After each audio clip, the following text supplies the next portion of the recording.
आत्मन, वर्तमान समाज की यह विडंबना है कि जिस ज्ञान को समस्याओं का समाधान करना था, वही आज स्वयं में एक समस्या बन गया है। परंपराओं और विचारधाराओं का ये जंगल इतना सघन हो गया है कि एक साधारण सामाजिक व्यक्ति इसमें दिशाहीन होकर भटक रहा है। इस विरोधाभास का मुख्य कारण विवेक का अभाव और अनुकरण की अंधी दौड़ है। जब ज्ञान केवल शब्दों और सूचनाओं तक सीमित रह जाता है तो वो समाधान के बजाय भ्रम उत्पन्न करता है। जब व्यक्ति के पास निर्णय लेने की अपनी कोई प्रामाणिक प्रक्रिया नहीं होती तो वह केवल अपनी पसंद और सुविधा के अनुसार किसी विचारधारा को चुन लेता है, जो अक्सर उसके पतन का कारण बनती है। मनपसंद मार्ग का चुनाव करना अहंकार की तुष्टि तो कर सकता है, किंतु ये आत्मा के उत्थान के लिए घातक है। लोग अक्सर उस परंपरा या विचार का अनुकरण करते हैं जो उनके आलस्य, वासना या स्वार्थ को सहारा दे। ये वैसा ही है जैसे एक रोगी अपनी पसंद की मीठी दवा चुन ले, जबकि उसे कड़वी औषधि की आवश्यकता हो। ऐसी स्थिति में लाभ के स्थान पर हानि होना निश्चित है। विचारधाराओं का यह टकराव व्यक्तिगत स्तर पर मानसिक अशांति और सामाजिक स्तर पर भ्रम का ऐसा वातावरण निर्मित करता है जहां सत्य कहीं ओझल हो जाता है।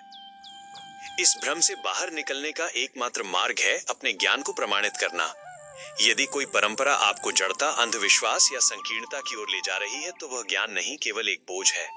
अंतिम यात्रा के पथिक को चाहिए कि वो विरोधाभासी ज्ञान के जाल को काट दे और धारणाओं व मान्यताओं को त्याग कर वास्तविकता का साक्षात्कार करे। जब तक आप स्वयं की अशुद्धियों को नहीं पहचानेंगे और एक चरणबद्ध प्रक्रिया के माध्यम से सत्य की खोज नहीं करेंगे, तब तक विचारधाराओं का ये टकराव आपको पतन की ओर ही धकेलता रहेगा। सत्य कभी विरोधाभासी नहीं होता। विरोधाभास केवल हमारी समझ और व्याख्याओं में होता है। जब हम स्वार्थ और अनुकरण को छोड़कर सीखने की भावना के साथ गुरु के सानिध्य में ज्ञान को प्राप्त करते हैं, तब सभी विचारधाराएं एक ही केंद्र पर आकर मिल जाती हैं। उस समय निर्णय लेना कठिन नहीं होता, क्योंकि तब पसंद का स्थान सत्य ले लेता है। इस सामाजिक भ्रम पर मनन हेतु कुछ प्रश्न। 1. क्या आप किसी परंपरा का पालन केवल इसलिए कर रहे हैं क्योंकि वो आपकी पसंद के अनुकूल है, या इसलिए क्योंकि वो आपको भीतर से रूपांतरित कर रही है? 2.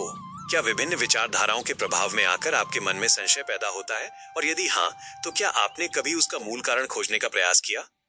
3. क्या आप अनुकरण की सुरक्षित भीड़ से निकलकर अनुभव के एकांत मार्ग पर चलने का साहस रखते हैं? 4. आपके द्वारा अपनाया गया मार्ग आपको द्वैत के टकराव की ओर ले जा रहा है या अद्वैत की शांति की ओर? आपकी ये सत्य के चुनाव और भ्रम से मुक्ति की यात्रा कुशलता पूर्वक पूर्ण हो।